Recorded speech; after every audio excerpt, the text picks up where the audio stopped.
तर अशा प्रकारे term of the bill means period for which bill has been drawn. So bill is always drawn for a specific period of time. Here in example we have 3 months. तो इसको बोलेगा term. It is also known as tenor or tenure. So term of the bill is also known as tenor of bill or tenure of bill. That means it is the period for which bill has been drawn by drawer and accepted by drawee. Okay. तो आता तुम्ही शिकला bill of exchange drawer drawee payee draft acceptance of bill term of bill. Now we will see the meaning of holder of bill. Holder मतलब क्या? Simple है. Holder of bill मतलब the person who holds the bill, the person who is the possessor of bill, owner of bill and he is entitled to receive the amount of bill. अभी ये जो bill है it is transferable है. For example जैसा महेश ने पहला bill draw किया, Mahesh draws a bill, Mahesh उसे बिल्स रिसीवेबल कहेगा, he will call it as bills receivable. या इसने बिल एक्सेप्ट किया, he will call it as bills payable. Now this bill is in possession of mister Mahesh, तो we can call mister Mahesh as holder of bill. अब इसके पास bill है तो उसको हम होल्डर बोल सकते हैं. उसका वो he is the owner of bill, he is the possessor of bill. उसके पास 10,000 का नोट है, ही होल्ड दैट प्रॉपर्टी, तो उसे होल्डर बोलने का. अभी ये बिल दूसरे को ट्रांसफर कर सकता है. After some days suppose Mahesh transfer this bill to Ganesh. Transfer हो सकता है. This is negotiable instrument, transferable instrument. So this bill can be transferred from person to person during this period of 3 months. इस 3 महीने में वो bill किसी को भी हम ट्रांसफ़र कर सकते हैं. जैसे नोट की तरह से 10,000 का नोट गणेश को दिया और गणेश से 10,000 रुपये का माल परचेस किया समझो, तो पेमेंट करने के लिए उसने बिल का यूज़ किया. ही just transfer this bill of 10,000 in favor of Ganesh. So now Ganesh become holder of bill. अभी गणेश को होल्डर बोलो, Mahesh is not holder now. After some days Ganesh also can transfer this bill to somebody. उसने समझो रमेश से माल purchase किया 10,000 रुपये का और उसको पेमेंट करने के लिए उसने बिल को ही ट्रांसफ़र किया. He give bill in position of Ramesh. अभी bill is in position of Ramesh. Now Ramesh become holder of bill. So this is how holder of bills मतलब the person who holds the bill, who is the possessor of bill. Now he is the owner of bill. इस 10,000 का note इसके पास है, ये उसका मालिक हो गया. समझो अभी ये बिल इसके पास है. 3 महीने के बाद लास्ट तारीख आया. Now Ganesh as well as Mahesh both are not holder of bill, but Mr. Ramesh is the holder of bill. अभी रमेश जो है ड्यू डेट को लास्ट तारीख जब आएगा after completion of this 3 months, when last date arrives we call it as due date. तो इस due date को Ramesh will present this bill to Rohit. Rohit को दिखाएगा बिल और he will get 10,000 rupees cash from Rohit. Rohit has to pay 10,000 rupees cash to anyone who present the bills to him on which the name of that party must be mention. तो रमेश का इसके ऊपर नाम रहेगा. जब ये ट्रांसफ़र होता है तो वो नाम लिख के साइन करके हो सकता, एवरीथिंग इज परफेक्ट हो जाता है. तो that document Mr. Ramesh is the holder of bill, owner of bill. He will present to Rohit and Rohit will pay 10,000 to Ramesh only. The matter will be closed. समझा? तो this is how holder का मतलब person who holds bill, who is the owner of bill. Now we will see the last item, that is due date. Due date मतलब अभी बताया मैंने, the last date of the bill, the day on which Rohit supposed to pay money. 3 महीने के बाद ये पैसा देगा. जिस तारीख को बिल ड्रॉ किया उसको हम डेट ऑफ बिल बोलते हैं. बोला डेट ऑफ बिल मतलब the day on which bill has been drawn. 3 महीने के बाद जो तारीख आएगा उसको ड्यू डेट बोलने का. Due date is the maturity date, last date, final date. It is also known as maturity date. This is the date on which drawee is suppose to make payment of bill to person who present the bill and he has to pay money. So this is the last date, that is final date of payment. समझा? तो due date is also known as maturity date. तो अभी how due date is calculated, that thing we have to learn. I will teach you. Suppose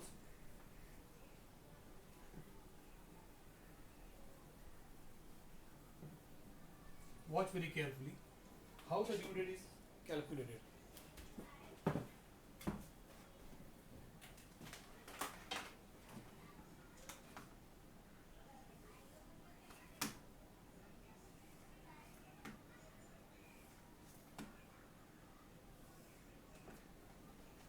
with simple example I can tell you. Suppose date of bill is 2nd March 2020. On this date, Mr. Mahesh draws a bill on Ramesh. This is after date bill. After 3 months, Ramesh supposed to pay money. तो 3 महीने के बाद का जो तारीख है, how it is calculated वो देखना. तो इसमें ऐड करने का, ऐड टर्म ऑफ बिल.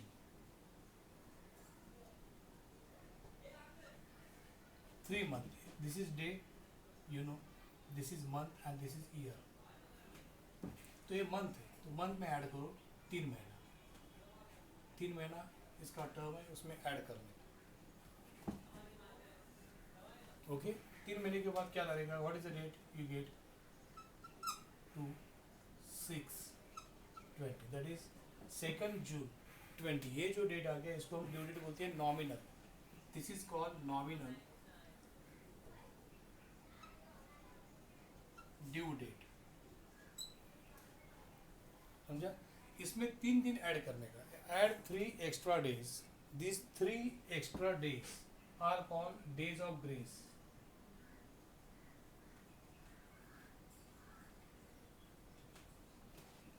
तीन दिन ऐड करने का. Add days of grace.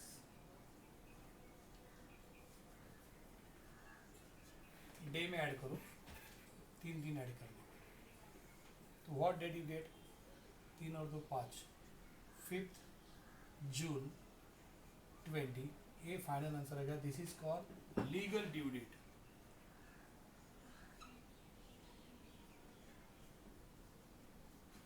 This is legal due date.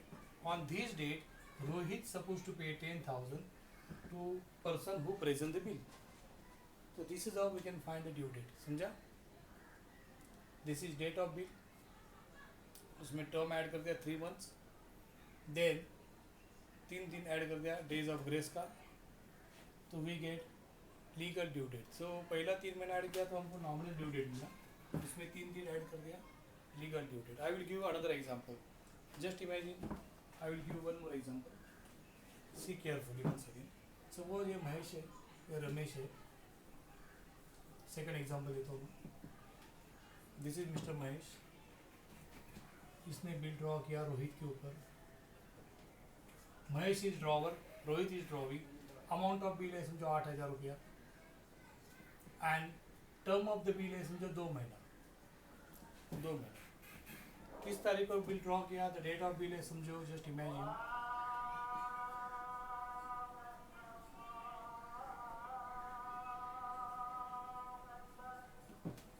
Date of bill है समझो 4th June 2019. This is the date on which Mahesh drew the bill on Rohit. After 2 months Rohit supposed to pay. तो due date कैसा find करना? How to find out this due date? तो 2 महीना पहले add करना. Term of the bill we have to add in the month. 2 month. तो what date you get? 4th August 2019. This date is known as nominal due date, in which we have to add 3 extra days. That is called days of grace. 3 दिन add करो. So you get 7th 8 19. So ये हो गया आपका legal due date. So this is how legal due date is calculated, computed. But do remember, if this legal due date, this is the date on which drawee is supposed to make payment of bill. But suppose if this due date falls on any public holiday, Sunday or any public holiday, then payment should be made by Rohit on the preceding day. समझो 7 तारीख को holiday है, public holiday है. तो रोहित ने उसको 6 तारीख को, इसका पहला मतलब प्रिसीडिंग डे 6 अगस्त को पेमेंट करने का. This is the rule you remember. So if due date falls on any public holiday then payment should be made to the preceding day. समझा ठीक से?